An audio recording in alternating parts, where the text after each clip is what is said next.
6h06, ele já foi gravado por Gal, Bethânia, Elis, Calbi, Fagner, Simone e muitos outros nomes da MPB, e mais de 20 anos depois da morte, tem lugar de destaque entre os compositores brasileiros. A trajetória é apontada como algo de valor ainda maior, considerando quem era o pai dele, ninguém menos que Luiz Gonzaga, que poderia muito bem fazer sombra na carreira do artista, centro do musical Gonzaguinha, o eterno aprendiz, em cartaz no Teatro Jorge Amado.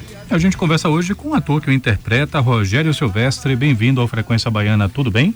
Tudo bem, muito obrigado pelo convite e obrigado ao povo baiano pela segunda vez que nós estamos voltando com esse espetáculo no Teatro Jorge Amado. É um prazer, uma honra estar aqui. Foi um espetáculo muito emocionante. Aqui foi diferente, alguns lugares são diferentes e aqui foi diferente. O que você sentiu assim de diferente? A sensibilidade do povo baiano é uma coisa incrível, né? A cultura artística do povo baiano é uma coisa que no Brasil é muito intensa. Então isso, por conta do Gonzagão, do Luiz Gonzaga ser tão querido aqui, eu acho que eles abraçaram o filho Gonzaguinha e as músicas do Gonzaguinha, e o espetáculo aqui foi de uma intensidade incrível. Foi bem diferente e por isso estamos retornando, né? E espero que seja da mesma maneira ou até mais a intensidade. Agora, Rogério, conta pra gente como você se preparou para interpretar o Gonzaguinha. Olha, coincidentemente, já venho me preparando há muitos anos. Quando eu cheguei no Rio de Janeiro, que foi onde eu me formei como ator, eu cheguei sozinho, né? Saí do sul de Minas Gerais, cheguei sozinho. E a primeira coisa que eu comprei no Rio de Janeiro foi um CD do Gonzaguinha chamado Cavaleiro Solitário, que era como eu me sentia na época, um solitário, né? Buscando algo, era muito jovem, sem recursos, e buscando algo, onde eu me formei e tudo mais. E aquilo ficou muito intenso para mim. Desde então eu comecei a ter uma coisa muito forte com o Gonzaguinha. Mas nunca esperava fazer um espetáculo sobre a vida dele, né? Mas um dia, coincidentemente, eu fui fazer com um amigo num ensaio, e o ator não podia mais fazer, o ator que seria o Gonzaguinha não podia mais fazer, por uma questão de trabalho, enfim, por força maior, ele não poderia mais fazer o personagem. Eu estava ali do lado, o diretor falou, poxa, ele me conhecia, falou, você não quer fazer? Eu falei, mas eu?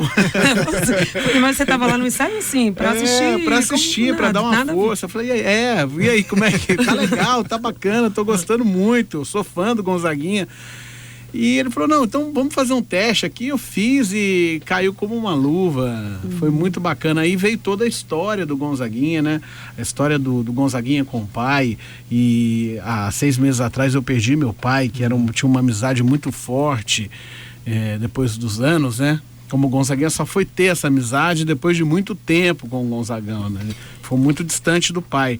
Depois, já maduro, eles tiveram uma amizade incrível. É o que eu acho que dá o tom até sentimental assim, da vida dele, que é essa coisa da redenção, né? Resolver as diferenças com o pai a tempo de alguma forma. Né? Com certeza, com certeza. O espetáculo é ditado por essa emoção.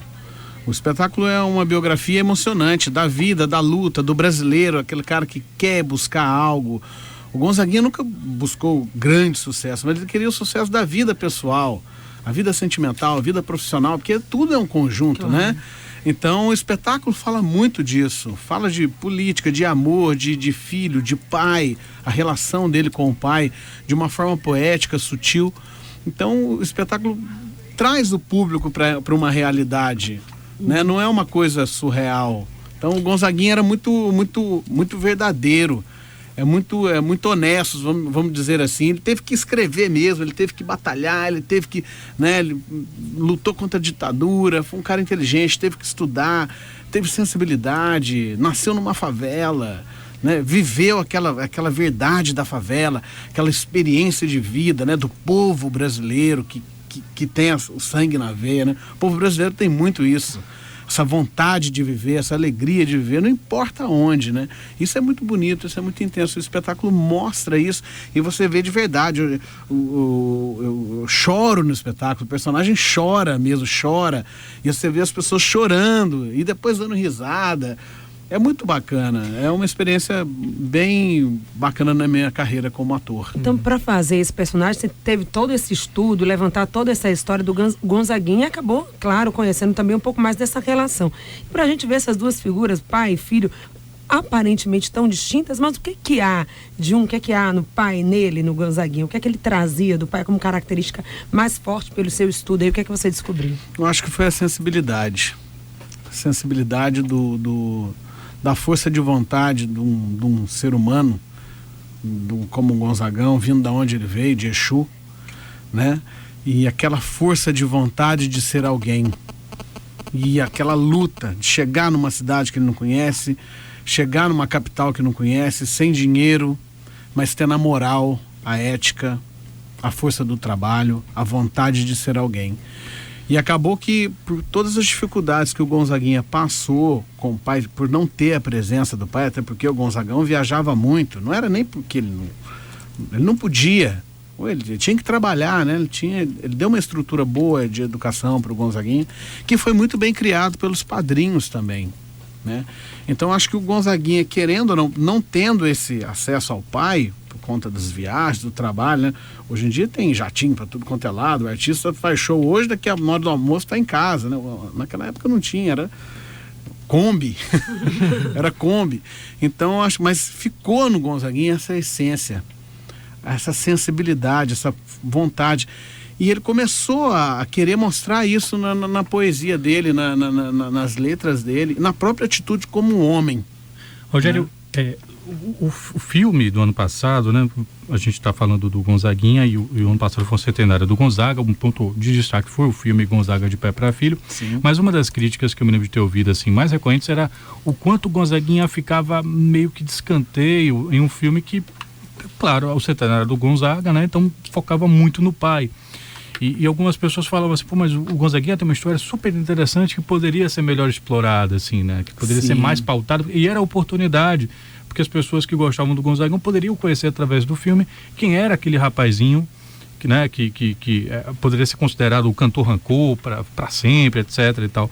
O que é que você diria, assim, que uma montagem como essa, que é um musical, né? Então tem um lado, assim, um peso maior, assim, a parte da música, que é um espetáculo como esse traz da história desse sujeito para as pessoas que eventualmente ainda não conhecem? Olha, na verdade, até acho que deveria ter um outro filme também de pai para filho, Gonzaga de filho para pai. Acho que falaria mais sobre o Gonzaguinha.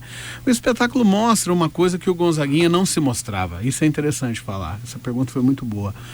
Porque o Gonzaguinha, durante muito tempo, ele ficou ditado como um cantor rancoroso, né? Por causa da ditadura, das questões de protesto. Ele não era muito aquela coisa de estar com o público, de dar autógrafo. Ele era meio contra isso. Ele não queria essa coisa de glamour, que o sucesso traz, né? Esse glamour que as pessoas, nossa, segurança e não sei o quê. Ele não gostava disso. Ele era meio avesso a essa história toda. E durante muito tempo ele foi, e como ele era um cara de opinião, e às vezes a pessoa de opinião, às vezes até aparentemente parece estar ofendendo, né? E no caso não era isso. Mas quando o Gonzaguinha, o que mostra o espetáculo? Uma parte mais sensível do Gonzaguinha. Porque no decorrer da vida do Gonzaguinha, ele foi aprendendo que aquele rancor que ele tinha, aquela mágoa que ele tinha do pai e tal, que tudo isso era uma grande bobagem. Peraí, eu tenho um grande pai, eu tive uma grande mãe, né? A mãe dele morreu ele era muito pequeno, mas a Dinha era fabulosa. Então eu conheci pessoas que conviveram com o Gonzaguinha na juventude e até ao dia da morte dele, que é Isaura Tiso, que inclusive é mãe de um cantor que canta com a gente, que é o Paulo Tiso, que é sobrinho do Wagner Tiso, que canta no espetáculo, vai estar aqui, um cantor maravilhoso. E ela era amiga dele, o pai do Paulo Tiso é o Fredera, que tocou durante 10 anos com o Gonzaguinha. Então ela mesma me falou, Rogério, o espetáculo fala desse lado do Gonzaguinha que poucas pessoas viram, que ele morreu até muito cedo, né? Que foi o lado sensível, ele era sensível, ele era gentil. Ele era, então, porque ninguém faz explode coração sendo carrancudo. E as pessoas ditavam o Gonzaguinha, não, o Gonzaguinha é bravo, ele é não sei o quê, ele é grosso e tal. E ele foi pegando, de uma época da vida, ele foi ficando mais ameno, mais tranquilo, mais gentil. Mas ele já tinha isso na essência, né? Então era mais uma revolta, um rebelde, às vezes até meio sem causa, né? Que trazia essa coisa do Gonzaguinha. Mas o espetáculo mostra essa sensibilidade do artista. Foi até interessante você falar que a Isaura falou uma coisa para mim, Rogério. O Gonzaguinha, eu não consigo enxergar o Gonzaguinha muitas vezes tendo essa sensibilidade como você mostra. Mas no fundo ele era exatamente isso. Ele tinha isso, né? Ele se mostrava, porque a gente no espetáculo ele mostra o Gonzaguinha chorando, mostra ele triste, ele sofrendo por algo. Coisa que o Gonzaguinha não fazia isso, não expunha a vida dele, né? Ao público, ele não expunha. O Gonzaguinha era totalmente fechado, assim. Mas ele tinha. Então é legal das pessoas verem esse lado do Gonzaguinha. Isso é bacana, de ter essa... Eu tô vendo um Gonzaguinha que eu nunca vi. Também ninguém se mostra. Hoje em dia, em qualquer lugar que você vai, um artista, ele não mostra o que ele é dentro, na verdade, né? Tudo meio que uma capa, né? Não só artista, né? Acho que todo mundo agora, nas redes sociais, por exemplo, todo mundo aparenta ser, né? Tem muito pouco do que é realmente. Exatamente, tudo perfeito, né? Que a vida não é uma grande perfeição. Todo mundo photoshopa a própria vida para colocar na internet.